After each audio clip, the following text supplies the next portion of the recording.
నమస్కారం S9 city news కు స్వాగతం. ముందుగా ముఖ్యాంశాలు. గ్రామీణ ప్రజా ఆరోగ్య విషయంలో ఆర్ఎంపీలది కీలక పాత్ర. ఎమ్మెల్యే బొలిశెట్టి శ్రీనివాసు. మద్యం షాపుల్లో ప్రొహిబిషన్ ఎక్సైజ్ శాఖ అధికారులు తనిఖీలు. పరిసరాల పరిశుభ్రతపై అవగాహన కల్పించాలి. Municipal commissioner Yesubabu.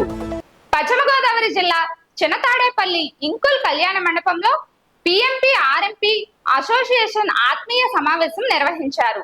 ఈ సమావేశంలో ముఖ్య అతిథులుగా తాడేపల్లిగూడెం ఎమ్మెల్యే బొలిశెట్టి శ్రీనివాసు, ఏలూరు ఎమ్మెల్యే బడేటి చంటి, గోపాలపురం ఎమ్మెల్యే మద్దిపాటి వెంకటరాజు పాల్గొని జ్యోతి ప్రజ్వలన చేసి కార్యక్రమాన్ని ప్రారంభించారు.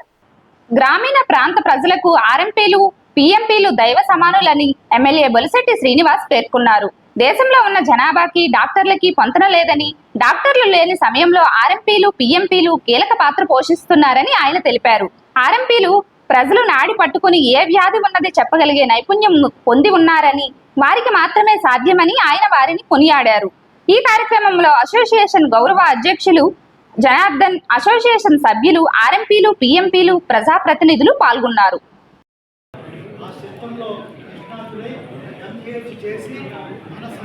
మరి ఈరోజు ఈ సమావేశం జరుపుకోవడం, దానికి మా గురువుగారు లాంటి మరి జనార్దన్ గారు రావడం చాలా విశేషం. ఎందుకంటే ఆయన పట్టుదల ఉన్న వ్యక్తి. మరి ఆయన దీనికి గౌరవ అధ్యక్షుడిగా పెట్టుకోవడం మీ అదృష్టం. ఎందుకంటే ఇవాళ ముగ్గురు శాసనసభ్యులు కాదు, ఆయన పిలిస్తే 15 మందిని తీసుకురాగల కెపాసిటీ ఉన్న వ్యక్తి. ఆయన ఒక మాట చెప్తే ఎవరైనా రావాల్సిందే.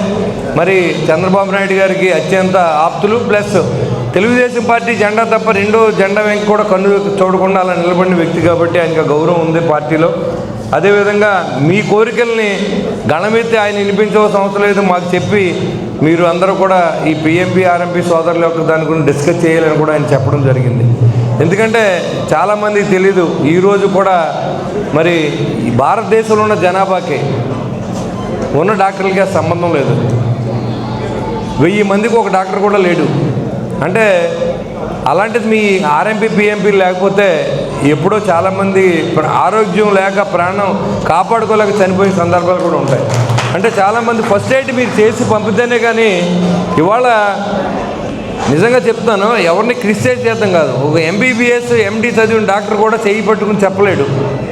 ఇవాళ ఒక ఆర్ఎంపీ డాక్టర్ రవి యొక్క పూర్తి లక్షణాలన్నీ మీకు తెలుసు. ఆ విలేజ్లో ఉన్నటువంటి వెళ్ళగానే జ్వరం అంటే మీరు వెంటనే ఒక ఇంజక్షన్ చేస్తారు, తగ్గకపోతే ఇంకో ఇంజక్షన్ చేస్తారు, తగ్గుద్ది. కానీ ఇవాళ మనం ఒక ఎంబీబీఎస్ కానీ ఎండి కానీ ఎంఎస్ కానీ డాక్టర్ దగ్గరికి వెళ్తే ఏ టెస్ట్ చేయకుండా మనకు వైద్యమే మొదలు పెట్టరు. టెస్టులకు 2-3 గంటలు పడుతుంది, డాక్టర్ గారు వెయిటింగ్కు 2 గంటలు పడుతుంది. కానీ ఈ లోపల ఆ పేషెంట్ పడి వేదన మనకి ఆ పడి వాళ్ళకి అర్థమవుతుంది. నేను కూడా పడ్డాను కాబట్టి చాలాసార్లు. నా చిన్నప్పుడు మా అమ్మమ్మ గారు ఊళ్ళో పెరిగినప్పుడు ఒక డాక్టర్ గారు ఉండేవారు. ఒక 5-6 ఊళ్ళకి ఆయనే డాక్టరు. ఆయన వస్తే ఇంటి పెద్దతో సహా లేచి నిలబడేవాడు. మీకు తెలియదు, ఇంకా ఇప్పుడు డాక్టర్లా కాదు. ఇప్పుడు అప్పుడున్న తాడేపూడిలో 3 హాస్పిటల్స్. ఒకటి కోటే వెంకటరావు గారు, 2 డాక్టర్ రామారావు హాస్పిటల్, ఇంకొక హాస్పిటల్ కాలువదల రామ్మోహన్ రావు హాస్పిటల్ అని, చౌదరి గారి హాస్పిటల్ అని 3-4 హాస్పిటల్ ఉండి, అలాంటిది ఇవాళ చాలా హాస్పిటల్ ఉండొచ్చు. నువ్వు మళ్ళీ నువ్వు మా ప్రభుత్వం గురించి, చంద్రబాబు గారి గురించి, పవన్ కళ్యాణ్ గారి గురించి మాట్లాడితే నీకు మర్యాద ఉండదని కూడా నేను తెలియజేసుకుంటూ, మరి ఏదైతే మీ అందరి దగ్గర ఈ రాజకీయాన్ని ప్రస్తావించే అవకాశం కూడా నాకు ఇచ్చారు. ఎందుకంటే మీరే పెద్ద రాజకీయ నాయకులు కాబట్టి మీరు ప్రజలకు తెలియజేయండి.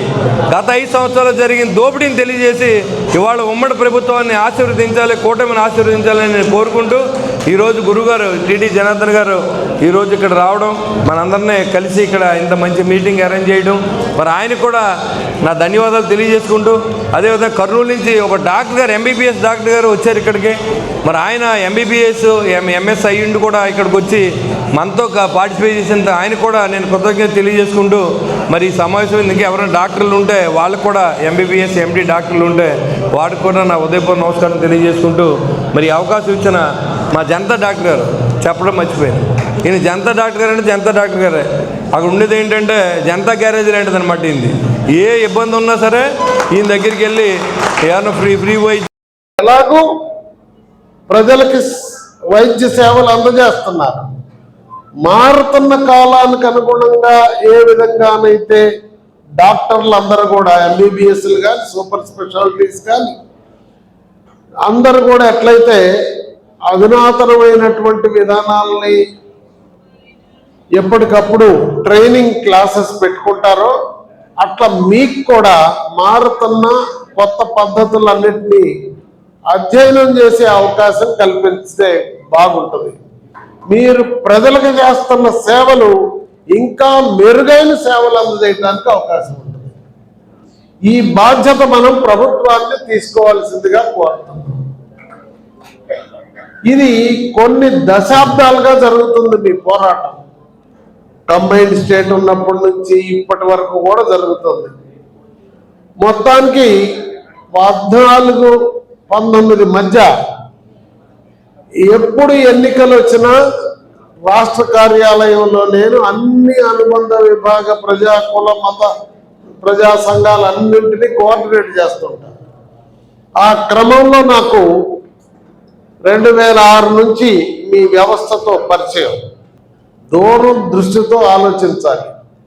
అందువల్ల ఏమైంది, వాళ్ళు వ్యక్తిగతంగా మీ అందరికీ ఏదో ఒక ఎంబీబీఎస్ డాక్టర్లతో సంబంధాలు ఉన్నాయి కదా, మీరు వాళ్ళ ప్రాక్టీస్కి దోహదం చేస్తున్నారు కదా, లేదు మీ దగ్గరకు వచ్చినటువంటి పేషెంట్కి మీకు మించిన వైద్యం ఉంటే వాళ్ళ దగ్గరికి తీసుకుపోయి సేవ చేస్తున్నారు కదా.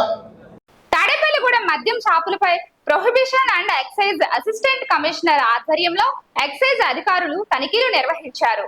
పట్టణంలో ఉన్న పలు మద్యం షాపుల్లో కల్తీ మద్యంపై విస్తృతంగా తనిఖీలు నిర్వహించారు.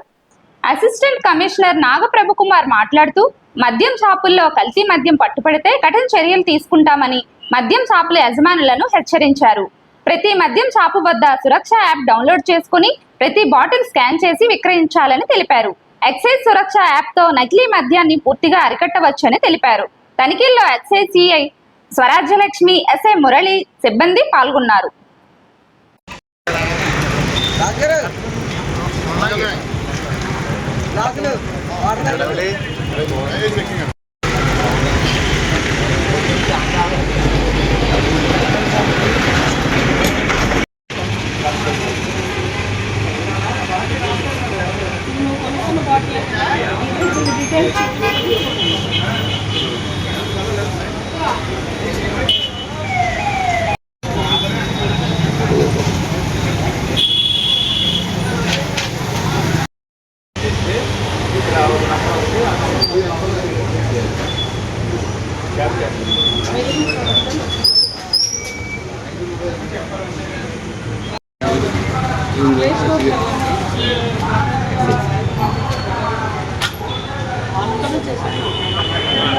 ప్లే స్టోర్కి వెళ్తే ఏపీఎఫ్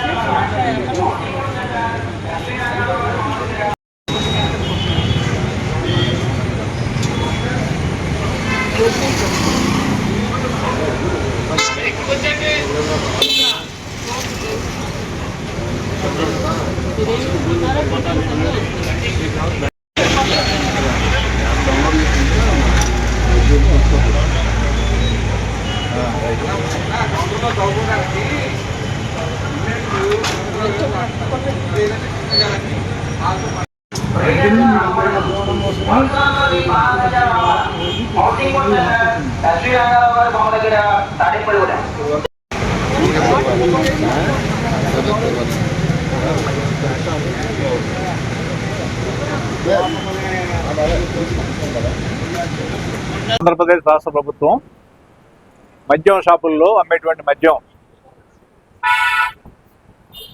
డిస్టిలరీల నుంచి అట్లాగే డిపోల నుంచి వచ్చినటువంటి మద్యం ఎటువంటి కల్తీ కానీ లేదా అనుమానాలకి తావులేదు అని నిరూపించడం కోసం, అలాగే కన్జ్యూమర్కి నమ్మకమైనటువంటి మద్యం బాటిల్స్ వారు కోరుకున్నటువంటి బ్రాండ్స్ని ఇవ్వటం కోసం ఒక ఏపీ ఎక్సైజ్ సురక్ష యాప్ అనేటువంటి దాన్ని అందుబాటులో తీసుకొచ్చింది.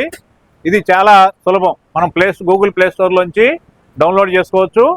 కస్టమర్ ఎవరైనా సరే కొనుక్కున్నటువంటి బాటిల్ దాని మీద స్కాన్ చేసినట్లయితే దాని క్యాప్ మీద కోడ్ ఉంటుంది. దాన్ని కనుక స్కాన్ చేసినట్టయితే మనకి ఇమ్మీడియట్గా దానికి వివరాలన్నీ కూడా మనకి తెలిసిపోతాయి.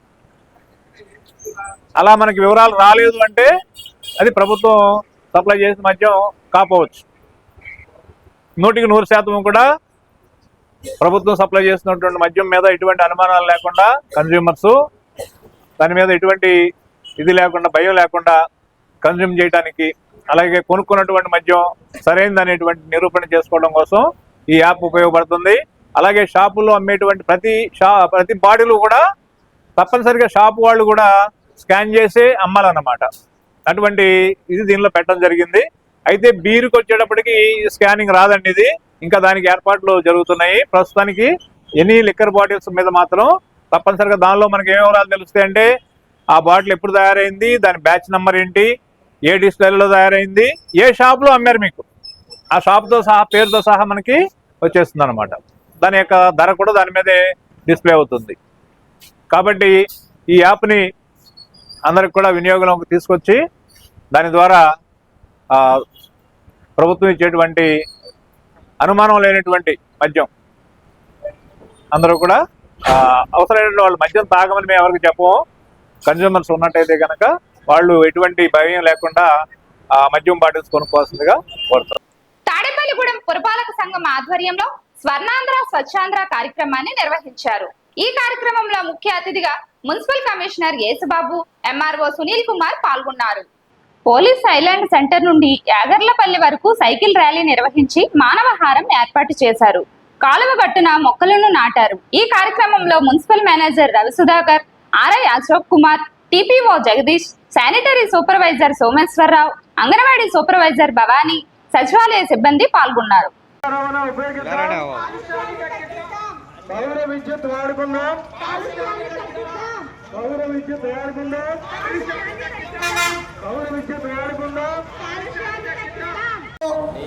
నా పరిసరాలను పరిశుభ్రంగా ఉంచుకున్నట్లు భాగస్వాములయ్యి మంచి వాతావరణాన్ని కల్పించడానికి నా వంతు కృషి చేస్తానని, స్వచ్ఛాంధ్ర స్వచ్ఛ భారత్లో భాగంగా మన తాడేపల్లిగూడెం పట్టణాన్ని పరిశుభ్రమైన గాలి పీల్చుకునే విధంగా సహకరిస్తానని, బహిరంగ ప్రదేశాల్లో ధూమపానం చేయనని, అరికట్టడానికి బహిరంగ ప్రదేశాల్లో మూత్ర మల విసర్జనలు చేయరాదని, దాన్ని అరికట్టడానికి నా వంతు కృషి చేస్తానని, బహిరంగ ప్రదేశాల్లో మొక్కలు నాటే కార్యక్రమంలో భాగస్వాములయ్యి మంచి గాలిని ప్రజలకు అందించడానికి నా వంతు కృషి చేస్తానని ప్రమాణం చేయుచున్నాను.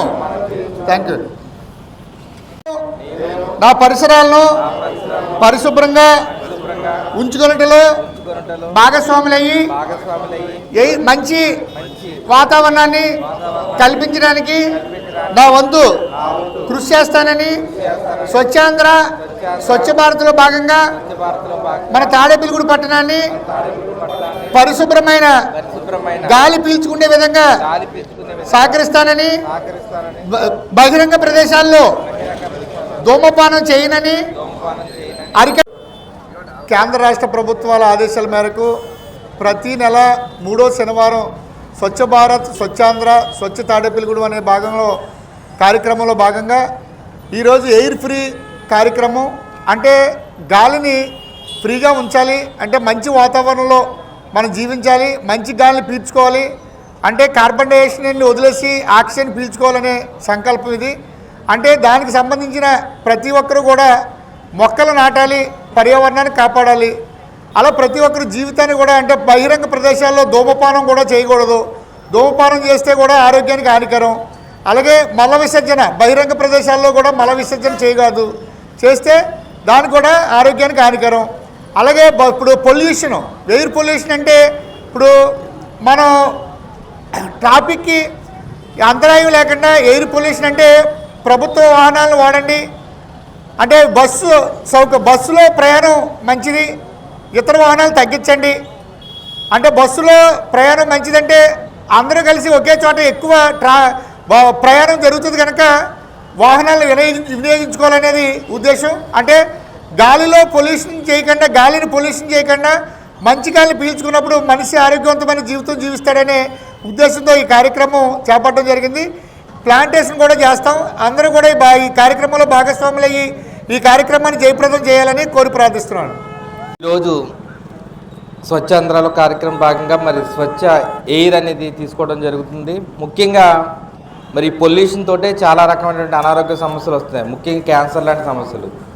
రాబోయే దివాళీలో ఏ విధమైనటువంటి పొల్యూషన్ లేనటువంటి లేకుండా ఉన్నటువంటి వాటిని మనం కాల్చుకుని పొల్యూషన్ని తగ్గించాలనేది ముఖ్య ఉద్దేశం. అదేవిధంగా మనం వినాయక చవితిలో కూడా చూసాం, ఎటువంటి ప్లాస్టర్ ప్యాలెస్ లేకుండా, ఎటువంటి వాటర్ పొల్యూషన్ లేకుండా చేసాం. ఇవన్నిటిని కూడా మనం అందరం కూడా పాటించి, ఒక ప్రభుత్వ ఉద్యోగులు మనం పాటించి, మనతో పాటు మన ఫ్యామిలీ మెంబర్స్ అందరూ పాటిస్తే చాలా రకమైనటువంటి పొల్యూషన్ తగ్గుతుంది. కాబట్టి ఈ కార్యక్రమంలో అందరూ కూడా పాల్పంచుకోవాలని తెలియజేస్తున్నాం. పశ్చిమ గోదావరి జిల్లా తాడేపల్లిగూడెంలో హర్యానా అడిషనల్ డీజీపీ పురణ్ కుమార్ మృతికి కారకులైన ఐఏఎస్ డీజీపీలను సస్పెండ్ చేయాలని, ఎస్సీ ఎస్టీ అట్రాసిటీ కేసులు నమోదు చేసి అరెస్టు చేయాలని మాల మహానాడు జాతీయ నాయకుడు చీకటమిల్లి మంగరాజు డిమాండ్ చేశారు. పోలీస్ స్టేషన్ వద్ద ఉన్న డాక్టర్ బిఆర్ అంబేద్కర్ విగ్రహానికి పూలమాలలు వేసి నివాళులు అర్పించి నిరసనను వ్యక్తం చేశారు. ఉన్నత స్థాయి అధికారులు కుల వివక్షకు గురి చేయడం దారుణమని తెలిపారు. పురణ్ కుమార్ మృతికి కారకులైన వారిని ఎస్సీ ఎస్టీ అట్రాసిటీ కేసు కింద అరెస్టు చేయాలని జాతీయ మాల మహానాడు నాయకులు డిమాండ్ చేస్తున్నారు.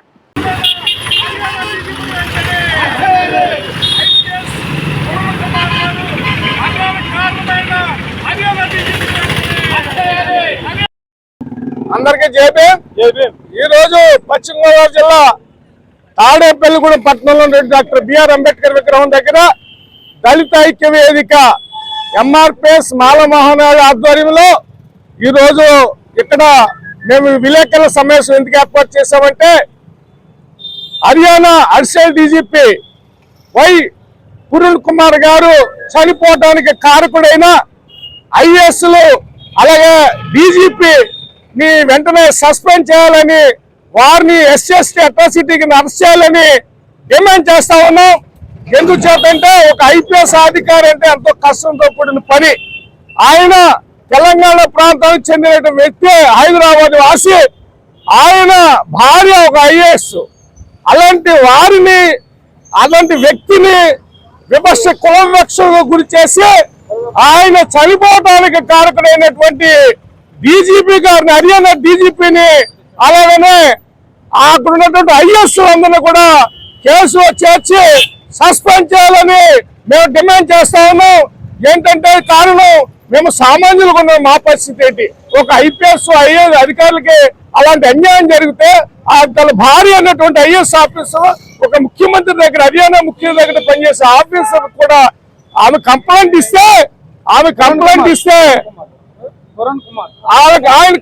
ఇస్తే దాని మీద కూడా యాక్షన్ లేకుండా, ఇంతవరకు కూడా పోస్ట్ మార్టం చేయకోకుండా వాళ్ళు నిర్లక్ష్యంగా వ్యవహరించడాన్ని మేము తీవ్రంగా ఖండిస్తా ఉన్నాం. ఈ రోజు చెప్తున్నాం, మేము ఈ రాష్ట్రంలోనే కానీ ఈ కేంద్ర ప్రభుత్వం అంతా కూడా ఇప్పటికి కూడా ఒక ఐఏఎస్ ఐపీఎస్ అధికారులకి అంత వివక్ష చూపిస్తా ఉంటే సామాన్యంగా ఉన్న ఉద్యోగుల పరిస్థితి ఏంటి, సామాన్య ప్రజల యొక్క పరిస్థితి ఏంటి ఒకసారి ఆలోచించుకోవాలని, ఈ విషయాన్ని ఈ రాష్ట్రంలో కాకుండా దేశంలో ఉన్నటువంటి ప్రజా సంఘాలు, దళిత ప్రజా సంఘాలన్నీ కూడా ముక్త ఖండించాలని మేము కోరుతా ఉన్నాం. గారి ఆత్మకు శాంతి కలగాలని, అలాగే కుటుంబాన్ని ఈ కేంద్ర ప్రభుత్వం అన్ని విధాలుగా ఆదుకోవాలని కూడా కోరుతున్నాం. ముఖ్యంగా ఎవరైతే ఆయన చనిపోవడానికి కులవివక్ష చూపించి ఆయన ఇబ్బందులు పెట్టారో, ఆయన గుడికి రాకుండా చేశారో, ఆయనకి సరైన బంగ్లా పోకుండా, సరైన కారు వెహికల్ కూడా సరైన ప్రొవైడ్ చేయకోకుండా ఎన్నో ఇబ్బందులు పెట్టడం వల్ల ఆయన చనిపోయాడని వార్తల్లో విని చాలా బాధాకరం.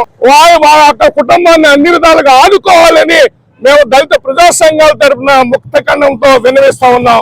జై భీమ్.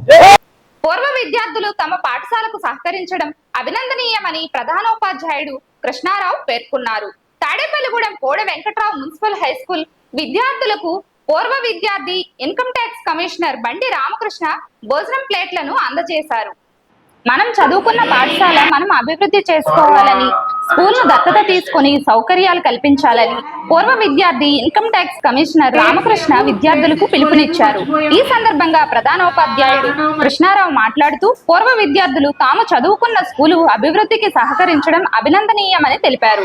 ఈ కార్యక్రమంలో పూర్వ విద్యార్థులు శేఖర్, కిరణ్ పాల్గొన్నారు. I studied in the same school where you are sitting. So I studied only in 10th in Telugu medium. So I was of the same stage you are right now. I don't know how many of you could really speak English. It was the same situation when I was studying there. I joined engineering college in JNTU Kakinada. So after completing engineering, I joined Electronics Corporation of India Limited as graduate engineer trainee. So I got campus selection in my third year, fourth year.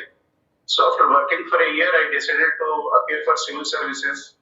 So I was a little more confident that I would crack so sooner. But after one attempt, I realized it wasn't so easy. So then in the meantime, I resigned ECL job. Then thereafter I realized the difficulties. ఓకేనా? Sir చెప్పినట్టు అందరూ కూడా బాగా చదువుకోవాలి. తర్వాత ఒకే ఒక మాట చెప్తున్నా, ఒక మంచి పుస్తకం మనిషిని మేధావిని చేస్తే ఒక స్మార్ట్ ఫోన్ మనిషిని పిచ్చివాడిని చేస్తుంది. ఫోన్లు ఎక్కువ వాడద్దు, చదువు మీదే పెట్టండి. అది ఓకేనా? Thank you. ఆ కార్యక్రమం అయిపోయింది. నేను ఏం చెప్పాను, మన స్కూల్లో ఏదో కార్యక్రమం జరుగుతూనే ఉంటాయని చెప్పానా లేదా?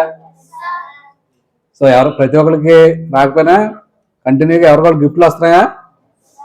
కానీ ఈసారి మీ అందరికి వచ్చినాయి గిఫ్ట్లు. అర్థమైందా?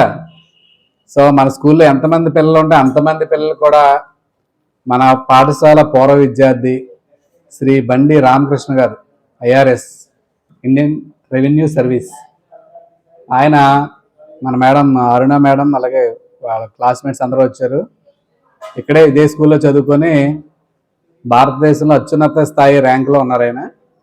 అంటే సివిల్ సర్వీస్ అంటే కొంతమంది తెలుసు, నేను చెప్తా ఉండేవాడిని. మా ఎక్కడ చెప్పినా నేను ఏ స్కూల్లో పనిచేసిన పిల్లలకి ఏదో టైంలో చెప్తానే ఉండేవాడిని.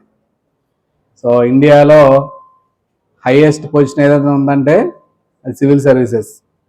మరి ముఖ్యంగా అందులో IAS, IPS, IFS, IRS, అలాగే మళ్ళీ IFS, అలాగే IES. So number of services ఉన్నాయన్నమాట. అన్నీ కూడా దేనికి ఒకదానికి కూడా తగ్గవు. ఇప్పుడు ఇన్కమ్ ట్యాక్స్ కమిషనర్ అంటే అది భారతదేశంలో అత్యున్నతమైన పొజిషన్. అది కూడా కేవలం IAS కాదు, అందులో సివిల్ సర్వీస్లో ఉన్న అన్నీ కూడా టాప్ పొజిషన్ అన్నమాట. అంటే ఇండియాలో మనం ఎలాగా మంచిగా జీవించాలి అనే ఒక విధానపరమైన నిర్ణయం తీసుకునే స్థాయిలో ఉన్నటువంటి ఆఫీసర్లు అన్నమాట వాళ్ళందరూ కూడా. మన GST సంబరాలు చేసుకున్నాక మనం సూపర్ GST, సూపర్ సేవింగ్స్ అని. సో GST కమిషనర్ ఇవన్నీ కూడా సివిల్ సర్వెంట్స్. వీళ్ళందరూ కూడా సివిల్ సర్వీసెస్ నుంచి వెళ్ళిన వాళ్ళే ఉంటారు పై స్థాయిలో. అందువల్ల మన స్కూల్లో చదువుకున్న ఆ స్థాయికి వెళ్ళి మళ్ళీ మన స్కూల్లో పిల్లల గురించి ఆలోచించి, ఈ స్కూల్లో పిల్లలకి ఏం చేయాలని ఆలోచించి, వీళ్ళ క్లాస్మేట్స్తో చర్చించి, అందరికీ మిడ్ డే మీల్ టైంలో భోజనాలకి ప్లేట్స్ తెచ్చుకోవట్లేదు చాలామంది పిల్లలు అని ఐడెంటిఫై చేసి, అన్న మేడం ఫస్ట్ నుంచి చెప్తాను నా ప్లేట్స్ లేవని చెప్తానే ఉన్నారు. నేను ఎవరైనా అడుగుదాం చూద్దామనే ఆలోచనతో ఉన్నాను, వేరే విషయాల మీద కాన్సన్ట్రేషన్ చేశాను. కానీ ఈలోపు మేడం గారు ఇనిషియేటివ్ తీసుకుని ఆ ప్లేట్స్ అరేంజ్ చేశారు. అవి తక్కువ ఖరీదేం కాదు, ఒక్కొక్క ప్లేటు 100 రూపాయలు, అంటే దరిదాపు 20,000, 20,000 మీకు అమౌంట్ ఖర్చు పెట్టి ఈరోజు మన స్కూల్కి ప్లేట్స్ అందించడం జరిగింది. ఈ ప్లేట్స్ని ఎలా ఉపయోగించాలి? మీరు చాలా నీట్గా ఉపయోగించాలి. ఒక లైన్లో క్యూలో వెళ్ళాలి, ప్లేట్స్ తీసుకోవాలి, భోజనం చేయాలి, మళ్ళీ ప్లేట్ కడగాలి, మళ్ళీ ప్లేట్ అక్కడ పెట్టి మీ క్లాసులకు వెళ్ళాలి. చాలా గర్వపడుతున్నాను. మీరు అల్లరి చేస్తారా చేయరా? మీ వయసులో అల్లరి చేయాలి, మా వయసులో మేము అల్లరి చేయలేము. ఇది అల్లరి చేసే వయసు అల్లరి చేయాలి. అల్లరి అనేది లిమిట్గానే ఉండాలి. ఎసార్నో లిమిట్గా అల్లరి చేయండి, లిమిట్గానే చదువు హైలో ఉండాలి, చదువు హైలో ఉండాలి, అల్లరి లిమిట్గా ఉండాలి. అప్పుడు మీ విద్యాభ్యాసం అద్భుతంగా ఉంటుంది. ఇప్పుడున్న కాంపిటీషన్ ఉన్న రోజుల్లో ద బెస్ట్ ఉంటేనే ఎడ్యుకేషన్ లైఫ్ ఉంటుంది. లేకపోతే లైఫ్ అనేది చాలా కాంపిటీషన్ రోజుల్లో చాలా ఇబ్బందికరంగా సాగుతుంది. మీరు గవర్నమెంట్ స్కూల్లో చాలా అద్భుతంగా మరి బోధన చెప్పడానికి అద్భుతమైన టీచర్స్ ఈ కోరే వెంకట్రావు మున్సిపల్ హై స్కూల్లో ఉన్నందుకు మీ అందరూ గర్వపడాలి. ఓకే, తరగొట్టి ఇటు పక్క మీకు చాలా అద్భుతంగా నిర్మాణం చేసింది గవర్నమెంట్. ఓకే, బాగా చదువుకోండి, మంచి స్థాయికి రావాలని మనస్ఫూర్తిగా కోరుకున్నాను. ఇది చిన్నగా అసలు ప్లేట్లు కావాలి అనే ఆలోచన వచ్చింది. ఇక్కడికి వచ్చిన తర్వాత లాస్ట్ చేసిన స్కూల్లో చాలా సిస్టమేటిక్గా మిడ్ డే మీల్ జరిగేది. కానీ ఇక్కడికి వచ్చిన తర్వాత కొంచెం క్లమ్సీగా అనిపించి దాన్ని లైనప్ చేయాలి. అది ఎలాగా అని ఆలోచించినప్పటికీ మేము అన్ఎక్స్పెక్టెడ్గా అందరూ గ్యాదర్ అవ్వడం, రామకృష్ణ గారిని అడగడం, తన వెంటనే ఒప్పుకోవడం. తను అక్కడ దూరంగా ఉన్నప్పటికీ ఇక్కడ రాంబాబు గారు మా జూనియర్ అని తనకి అసైన్ చేయడం, ఆ వర్క్ అదంతా రావడం, అదంతా కూడా చాలా ఒక ఆశ్చర్యంగా జరిగిపోయింది. మా పిల్లలకి ఇంత సపోర్ట్ చేసిన రామకృష్ణ గారికి పాఠశాల తరపున ధన్యవాదాలు.